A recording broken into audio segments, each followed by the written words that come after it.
Welcome back to Meditation Kitchen. Today, we're going to make a biryani. Very fun, very traditional dish. But we're also going to talk about a question that I've got a lot. People are asking me about the wok that I cook with, and it does have a special story. So I thought I would talk about that today along with going over the biryani. The wok I wanted needed to be carbon steel. It needed to be non-stick and hand hammered. This was something I just couldn't find or afford. While I was in India, there were woks all over the place. I just couldn't find a way to get the woks home that I liked. Now back to the biryani. Here's some of the ingredients that we'll be using today. We've got some chili powder, garam masala, we have some cumin seeds and some green cardamom pods, saffron, and some vegetables. You'll also notice there is some Indian yogurt off to the side, and we've got green chilies and ginger and garlic. All wonderful fresh ingredients. Now, back to the wok story for a moment. I ended up with this, which is nothing like what I wanted, really. It was carbon steel, which was the most important thing. It was also non-stick, and it was also a smooth finish, which isn't what I'm looking for in a wok. So we needed to make some changes. You've seen me cut vegetables 100 times before, so I'm going to talk about the wok for a second, and you can watch me cut some vegetables. I don't believe there's any garlic mishaps on this one, so no worries, don't cover your eyes.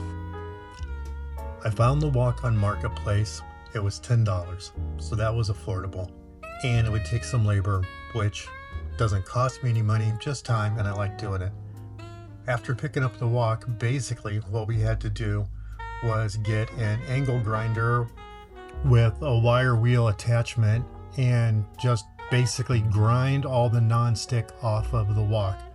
So at that point we had a carbon steel wok that was bare. So next we had to work on the texture. We don't want a smooth finish on the wok. You want a hammered finish on it. That way when you're cooking, after you've done your vegetables, you can pull your vegetables up on the side of the wok, and the way the heat transfers, it'll keep the vegetables warm, and you can make your sauce on the bottom of the wok and not steam your vegetables or not boil them in the sauce while you're making it.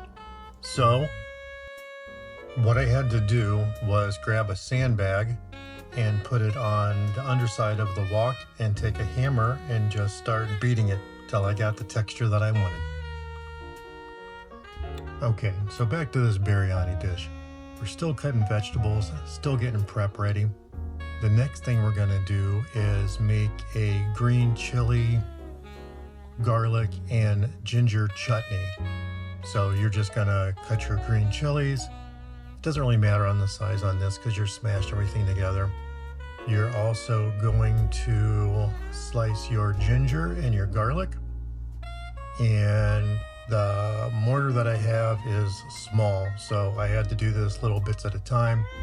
But once you get everything chopped up into the sizes that you want, you're going to grind everything together until you have the chutney. Okay, finally we're going to get down to some cooking. There's the wok I've been talking about. We'll talk about that some more later. But you're just going to put some water in the pan and bring it up to a simmer, and then you're going to add your green cardamom pods. You're also going to add some black peppercorn and some cloves, and then just let that steep for a little while. Finally, we're going to add a pinch of salt, and then you'll be ready for the next step. Once all this comes together and steeps and the water's flavored, you're going to add rice. Now the rice has been soaked for 30 minutes. That's just going to help get rid of the starches, make it where it's not sticky, and enlarge the grain a little bit. You're going to cook the rice for maybe 8 minutes. You're just going to check it from time to time. You don't want it done. You want it about 80% finished. Then you're going to take it off of the heat, put it aside, add some ghee, and just give it a stir and let that flavor the rice, and we'll be using that later. Next step, we're going to heat the oil up at our wok, and we're going to add half of the sliced onions. This is where we start to caramelize these. So you're just going to leave them in the pan, let them sit long enough to start to brown, and then stir them every now and then. And as you see them brown and caramelize, oh, looky, there's a little behind the scenes action. Like I'd mentioned before, we live in a motorhome, so everything is extremely tight, and there I am, cooking some onions. Okay, now we're back to it. There's the wok that we had talked about. We left off with the wok being hammered on the sandbag to bring the texture up to hold the vegetables. You can see some of the marks on the outside of the wok in that shot. So now we're left with a carbon steel wok that has been hammered to give it the right texture. It's been sanded down to get rid of the non-stick coating. So the next thing we would need to do is season the wok. To season the wok, it's really just, if you're doing it inside, take the batteries out of your smoke alarms. If you're doing it outside, it's way better. You're just heating the wok until it starts to smoke. You're adding oil all over the inside, all over the outside. Turn the flame off, let the wok cool down. Then you heat the wok again, and you just go through this procedure a few times. Each time you do it, the wok will get darker and darker. Then you test it with an egg to see if it's non-stick or not. And as soon as it reaches the point that the egg doesn't stick, you're good to go. Now, as you can see, we're back on the biryani. We have our cashews that we've added, and you're just going to put those in a hot pan and give them a stir until you start to see some color on them. After they start getting color, take them off of the pan and add your potatoes for the same amount of time. You don't want to cook them all the way through. You just want to put them in there long enough that you add some color. Then you can add your cauliflower florets and the rest of the vegetables that you have sliced up. So your green beans and your carrots, and you're just going to give them a stir until you start to see some color on them as well. At that point, you can take them off and set aside and move on to the next step. For the next step, we're going to make our saffron cream. So we're going to take a small saucepan, put our coconut milk, coconut cream into the pan, and just bring that to a soft simmer. Once you have it at a soft simmer, you're just going to take a pinch of your saffron strings and just grind them up in your hand a little bit and drop them down in there. Then we're going to drop the heat down and just let that bring out the color and some of the taste from the saffron into the cream. As it simmers and cools down, you'll see the saffron releasing its color. And really, you're just looking for maybe 10 minutes or so, and eventually it's going to come out looking like this gorgeous yellow gold saffron color and scent. And you're done. Just set that aside and we move on to the next step.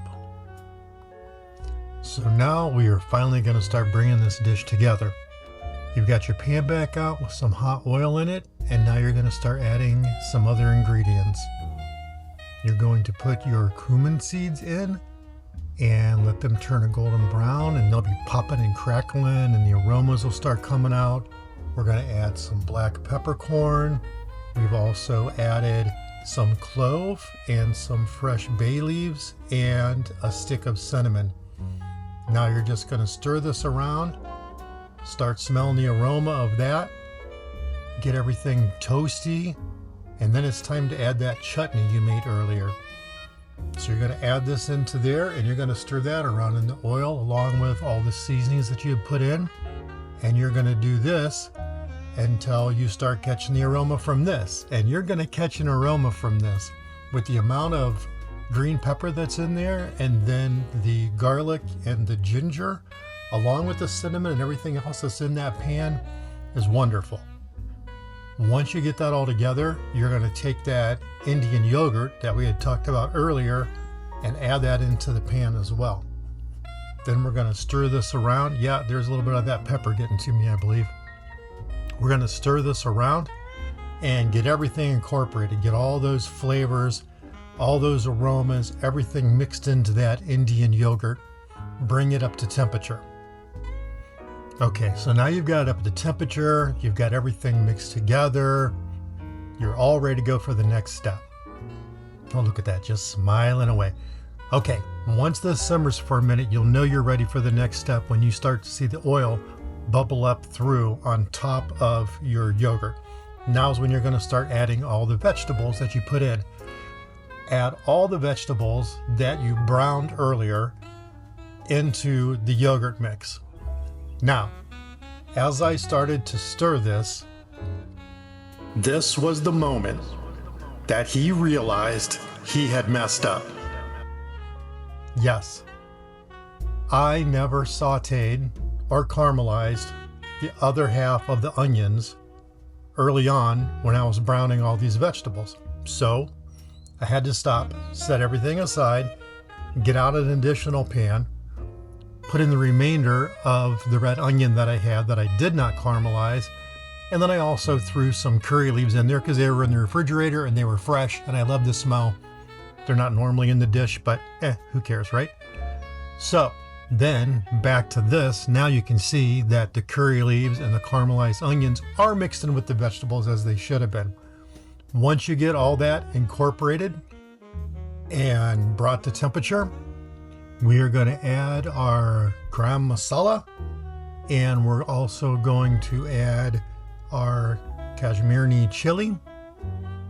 And when you get all that, you're just going to stir all this in together and then let that simmer for a while.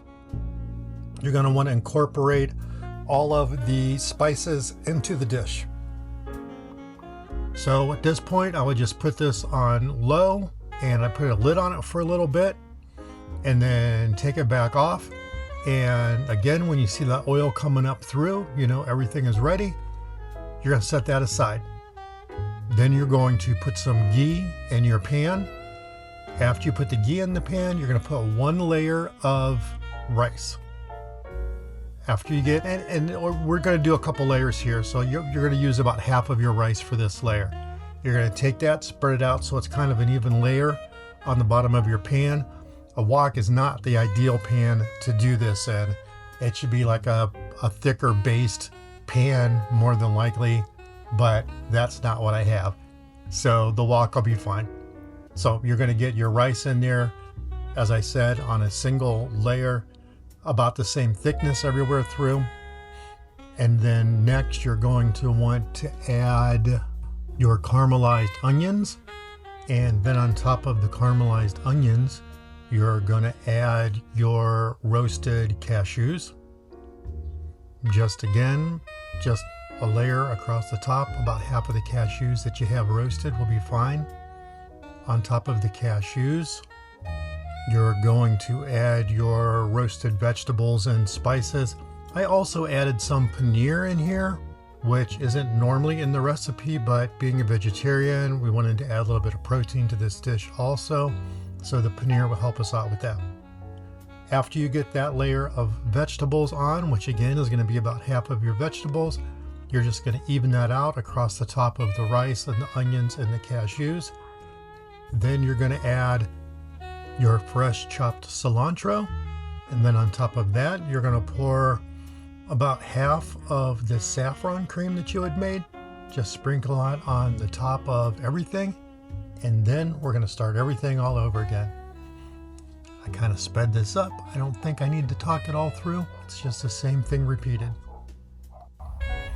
Once you have everything together, now it's time to seal it in. It's a very important step. First of all, I would take some aluminum foil and make it tight so it fits all the way around the top of your pan. Once you have that done and it's sealed, put your lid back onto the pan and you're just going to simmer for about 20 minutes. After that, you're going to take all the aluminum foil you have, sealing all that goodness in, off, and voila, you have your vegetable biryani all ready to go. Now this is fun because it's set up in layers. You've got your rice, you've got your vegetables, you've got your onions, you have the cream with the saffron. So when you dish this, you're going to want to try to take it out without mixing it up and put it into your plate. That way with each bite, you get different textures and different layers. And as always, the complete recipe is available in schools on our School of Yoga Lifestyle. We would love to have you come in, check out the recipes, check out the school, incorporate this into your life. It's a fun community, and it's a place where you can learn how to live in total bliss. Thank you so very much. Can't wait to talk to you the next time. Bye-bye.